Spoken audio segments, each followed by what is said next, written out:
Greetings, greetings, greetings. Why I didn't need outside permission to move forward and why you don't either. There is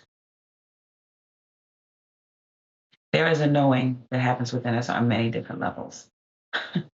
On many different levels. And we talked about attuning ourselves before, calibrating ourselves to be able to hear, to be able to feel when we need to move forward and where we need to move forward and where we need to move forward to, all of those things.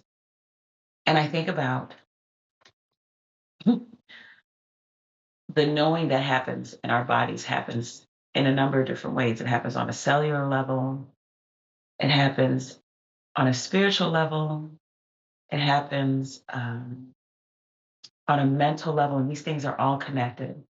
So when we think about babies, babies aren't asking anyone's permission to be hungry. They cry to signal that they need to eat. They don't ask permission to sleep to check to see if it works with your schedule.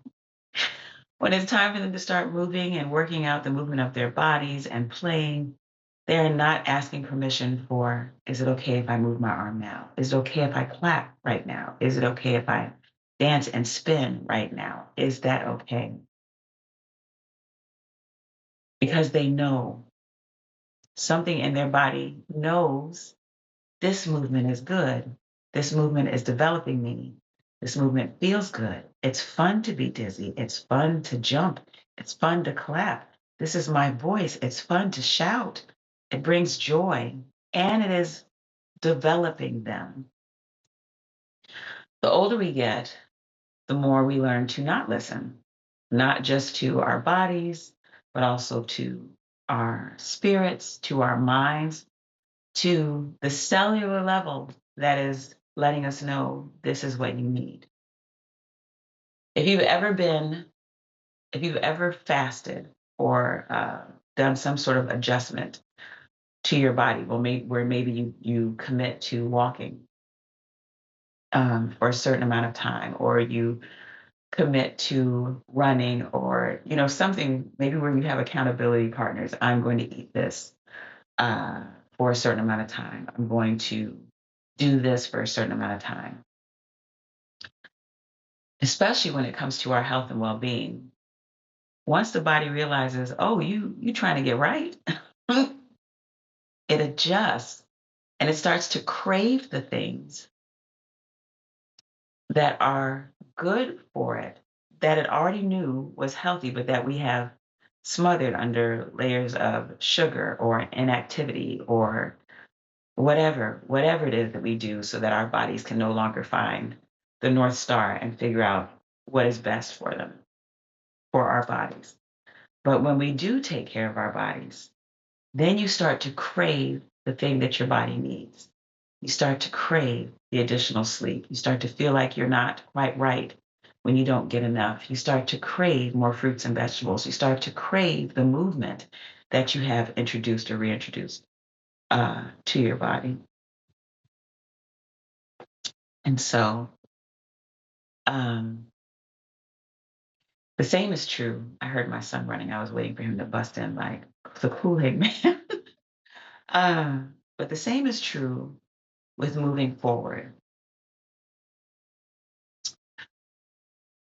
I've already shared with you all about being a good girl and a people pleaser and all of these things. And so there's always a knee jerk reaction and a tendency to put others first, to um, attend to their needs, to question whether I should do what I'm doing right now, if it's going to inconvenience or even the imagination that it might inconvenience someone else. But then there hits a space where, in for me, and I know for others, for you, where after you attuned yourself to spirit and attuned yourself to being able to listen and hear, where you start to crave more of that. You start to crave more of being online and being connected. And then it becomes more and more difficult to ignore what you hear, to ignore what you feel. It actually becomes causes unease in your body and spirit. And we talked about how enough of that can cause disease and illness. So I didn't need permission because the things that are sticking out in my brain is I hear who gonna check me, boo, which is not necessarily the um the attitude I want, but it'll work. And and I hear that, and then I hear Tupac, no one but God can judge me. So, what I do appreciate about those statements is the audacity of those statements. Um, the reason that I did not need permission to move forward in places that were different or unique from where I had been before is I was already receiving guidance, allowance from my ancestors, from the creator, from my intuition, and ways continue to open up. Every time I have heard it's time for you to move in a direction that may not be comfortable for other people, may not be where they would send me, there are ways already being opened up. There are, asking it shall be given.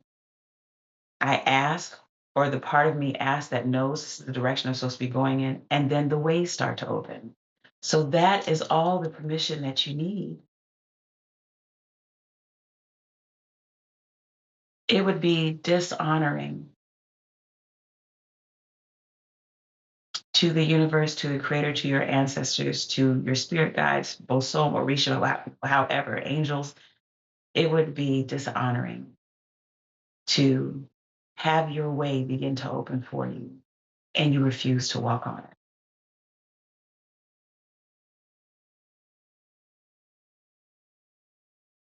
And I'm not speaking in the way of punishment because it's hard. It's not easy to move forward in spaces where it feels like you have to defend, which you don't really have to do. Defend the choices you're making, where it feels like you have to explain, but you don't. The choices you are making, it is not easy work. And when those amazing, divinely orchestrated spaces open up, that is your permission to move forward. When the word you needed or the affirmation you needed or whatever it was shows up from a place that you weren't expecting or shows up just when you were considering something, that's that's your permission. That's your permission. That's your guidance. And you are following guidance. And it's a muscle that as you work it, it gets stronger. So to hear spiritual guidance that says, you need to go in this direction. And then you receive a confirmation or an affirmation or whatever it is that allows you to move forward. When you move forward, you get stronger. If you stop to repeatedly check left or right, is this okay? Is this okay? You're not relying on that muscle, so it can't get stronger. It has to get worked to work. That's all there is to it. So maybe the audacity of who gonna check me, boo, and no man but God could judge me. Maybe that is necessary to push you forward, to feel like, okay, I got this. This resistance is coming. I'm gonna push past the resistance. Maybe that's what's necessary to start the momentum. But when you end up in flow, that fight, that tight, isn't necessary. Openness, welcoming, reception, gratitude, wonder at the fact that you are attuning yourself enough, that you are allowing yourself to be calibrated enough, that what is uniquely you is craving more of what is uniquely you. You have gotten rid of the distractions, the additives, the spiritual junk food, so that you can see clearly what you need. That's your allowance. That is your permission. So for me, I didn't need external permission because I can count the cost of what it is if I don't follow what I'm hearing, who I do not get to become, the harm that I could do to myself, the blessing that I don't get to give to others because I'm sitting very still and boxed up, looking left and right and checking to see if it's okay. So you don't need external permission. And as you move forward, the way opens and you are guided and you are supported. And as you move forward, more of that comes. But you have to walk it and you have to work it so it can work. Well, this is Reverend Okomfo Mwalimu, Yogi, all the things. Sister Mama out here saying peace and work it so it can work. Okay?